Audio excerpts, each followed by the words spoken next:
So a couple of weeks ago, I was at an event for the Wesley House of Studies at Baylor's Truett Seminary, and I had the opportunity to reconnect with a couple of people that I had not seen in quite some time. Honestly, it had been many, many years since I'd seen either of these folks.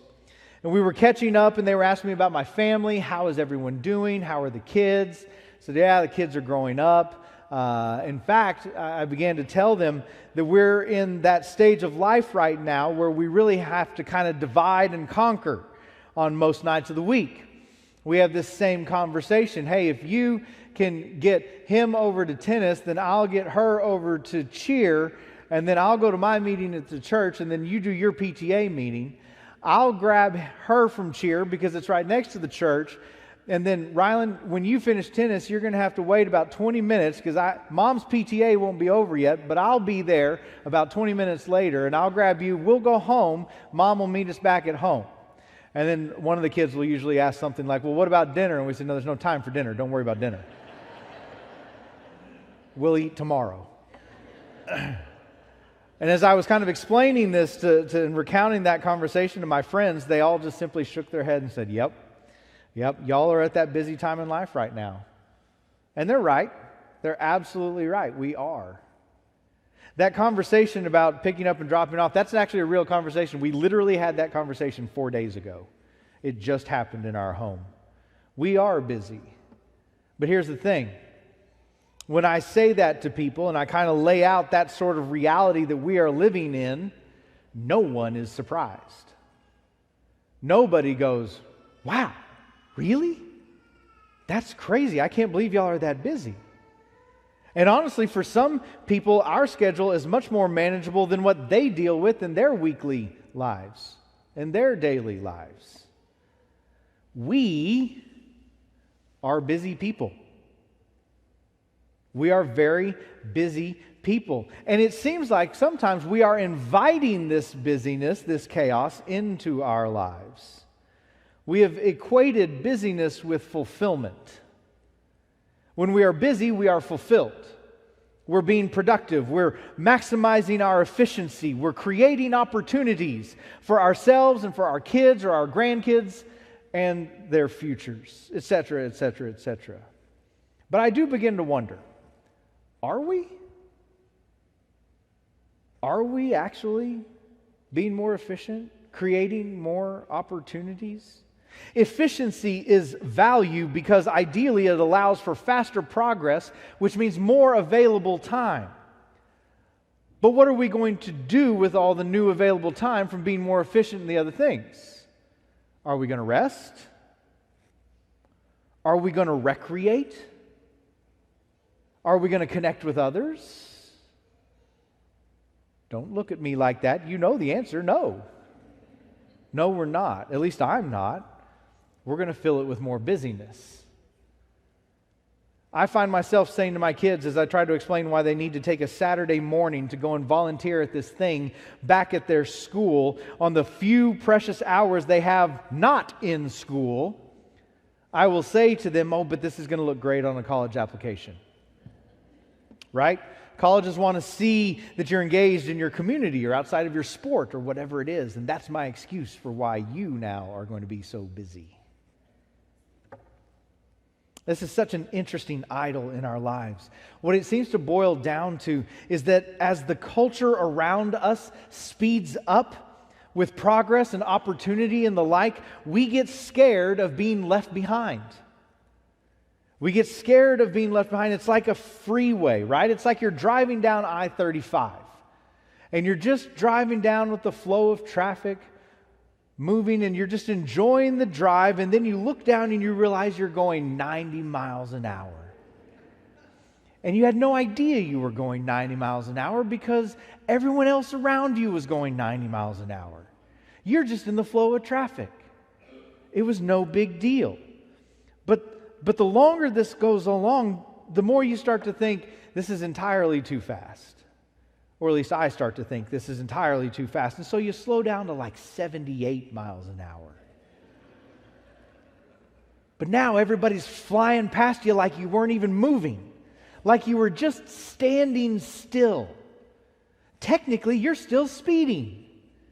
right? You're still going faster than the posted speed limit, and yet it's like you're not even moving. That's the way that the world feels like sometimes. If we keep a schedule that we're actually more comfortable with, then the world is just going to fly right by. And we're going to miss out. We're going to miss out on these opportunities. Our kids are going to miss out on this thing that they needed to be successful and moving forward. And so we just have to keep going 90 miles an hour, regardless of the dangers that it might bring with it. And we think, yeah, sure, I don't have time to make it to church anymore. And yeah, my daily time with Jesus is gone. It's next to nothing now, but it's okay because I still believe in Jesus. And honestly, I think He's providing most of these opportunities for us. I mean, I'm doing a lot of this stuff for Jesus, so it must be okay, right? But what are we sacrificing with this mentality? Dedicated, sacred time? Meaningful connection with others? Simply resting in the presence of God in a way that allows us to be known and allows us to truly know. You see, these things can't be fit into a crowded calendar. They demand space to breathe. Space to happen. And when we buy into the narrative that we'll fall behind if we carve out that kind of space, we are choosing to worship the idol of busyness and all of its false promises of fulfillment and something better on the other side of all of the busyness. In this part of the Gospel of Luke, chapter 10, in the surrounding context, we see that the disciples and Jesus are actually very busy. They're very busy. In Luke 9, 57 to 62, people are coming to Jesus and they're saying things like, hey, Jesus, I want to follow you, but I need to run home real quick and take care of this one thing for my family. Hey, Jesus, I'm ready to go with you, but I have this one last responsibility I need to just shore up. And Jesus says, no, if you follow me, you leave all of this behind. There's this very deep sense of urgency with what He is saying. And at the beginning of chapter 10, which is the chapter that our passage came from this morning, at the very beginning of that chapter, Jesus sends out the 72 on a mission into the towns that they will eventually all go and visit. They are sent as workers into the harvest field, He says. They are going to be busy. There is work to do. There is ministry to happen. There are people to see. Healing, casting out demons. They know they're going to be busy because there is so much that needs to be done. And Jesus says to them, this is not going to be easy. You're going to be busy and it will not be easy. He actually says, I am sending you out like lambs among wolves. This is what they're stepping into. But it's all such good work. And they're so energized when they get back. When they all return, they are joyous and they say things like, Lord, even the demons submit to us in your name. This is good work. And they are seeing a lot of fruit for what they are doing in the midst of all the busyness. Now, this is important for us to note because I want to make sure that we understand that being busy is not inherently bad. There is nothing evil in being busy. Neither is there anything evil in money or media or owning things. All the other idols we have talked about in the midst of this series, none of those idols that we have looked at are bad in and of themselves. It's the value that we put into them. It's when we take them and make them into something that they were never meant to be. It's when we think we have to be busy to truly be living the good life, or whatever it is. That's when we get lost. That's when we make it something it was never meant to be. Dr. Jason Vickers is the chair of Wesleyan Theology at Truett Seminary, and I recently heard him say, human sinfulness is undefeated in turning good things into idols.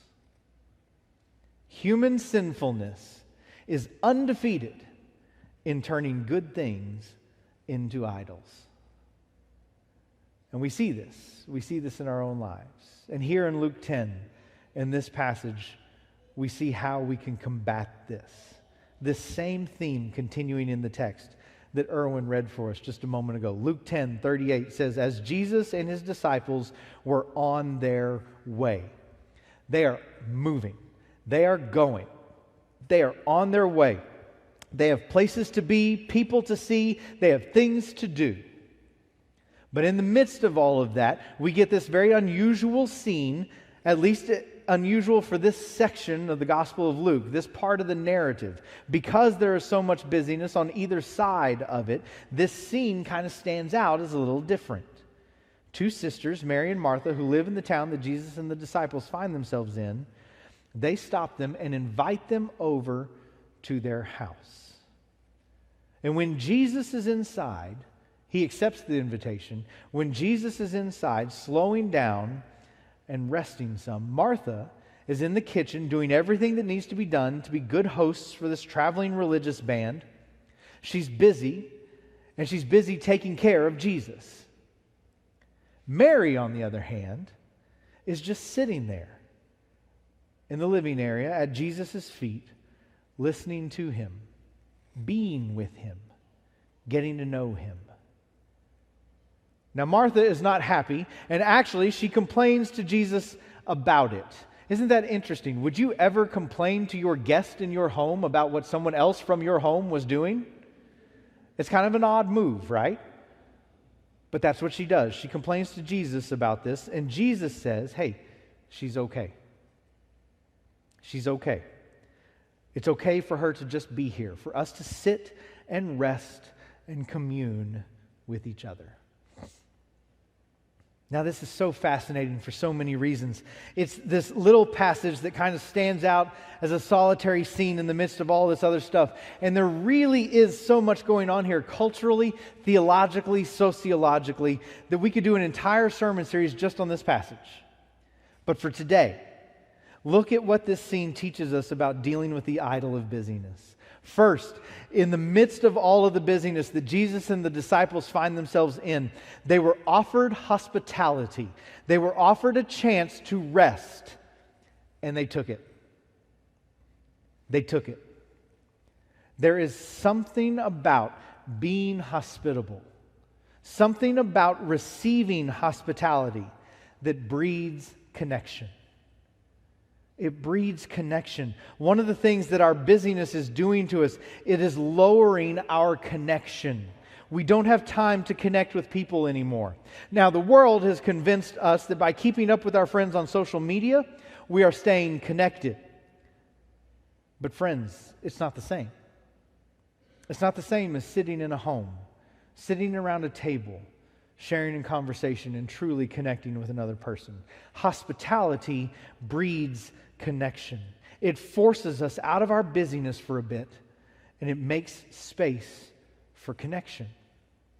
A couple months ago, Bishop Scott Jones, one of our two bishops in the Global Methodist Church, was here in town. He preached here at Coker. You might remember that.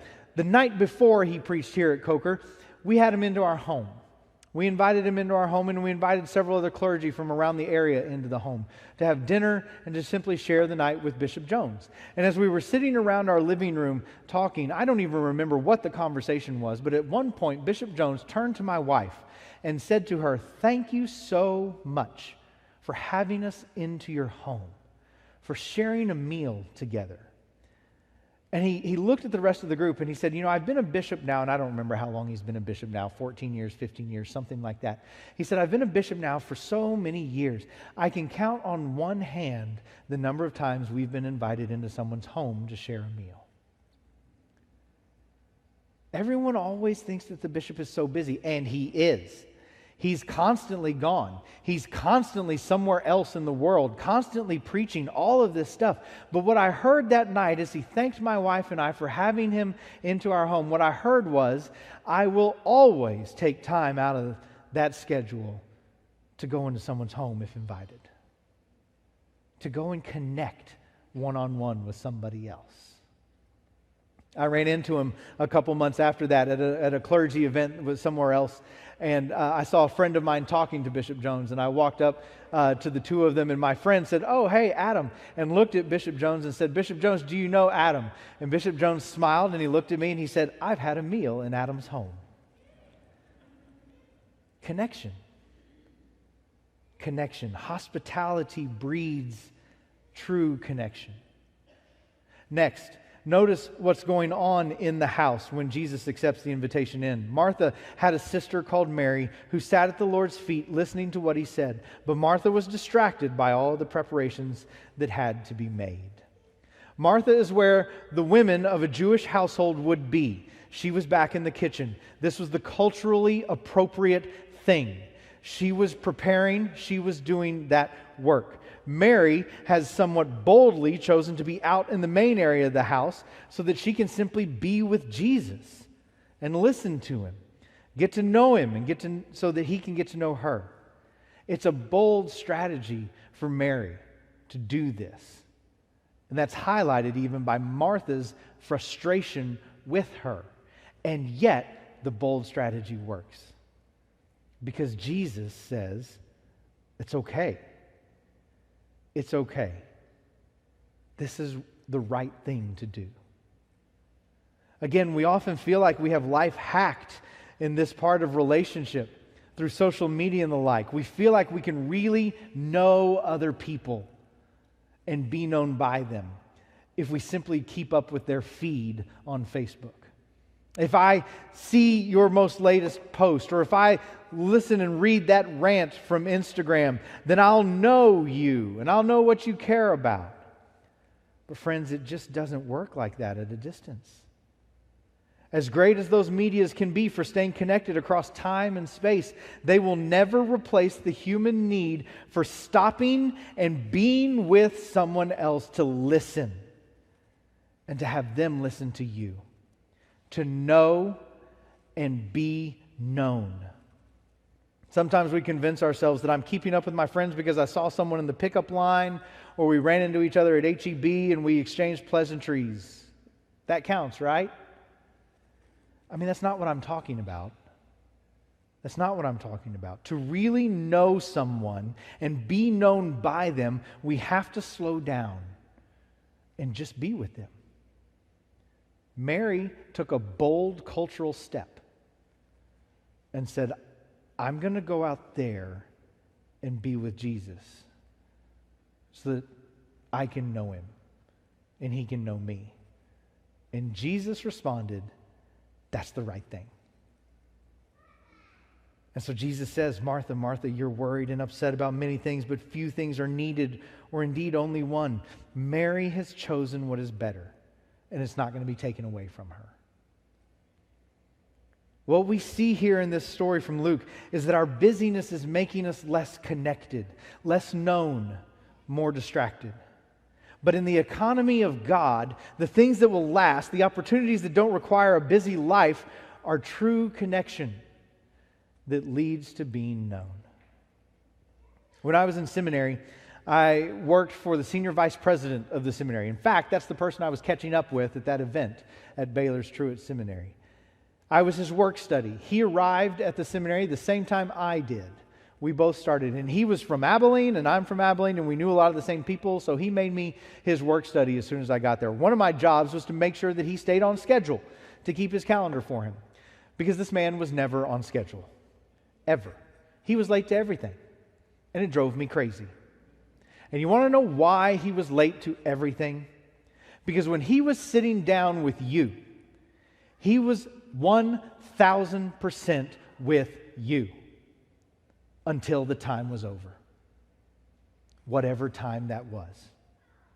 He was going to be 100% engaged with you until it was clear that we are now done.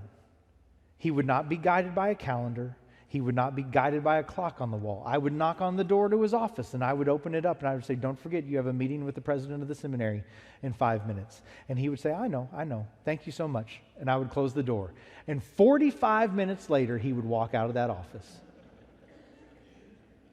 And it drove me crazy. Because I am guided by the clock on the wall and I am guided by the calendar, and that's how I work.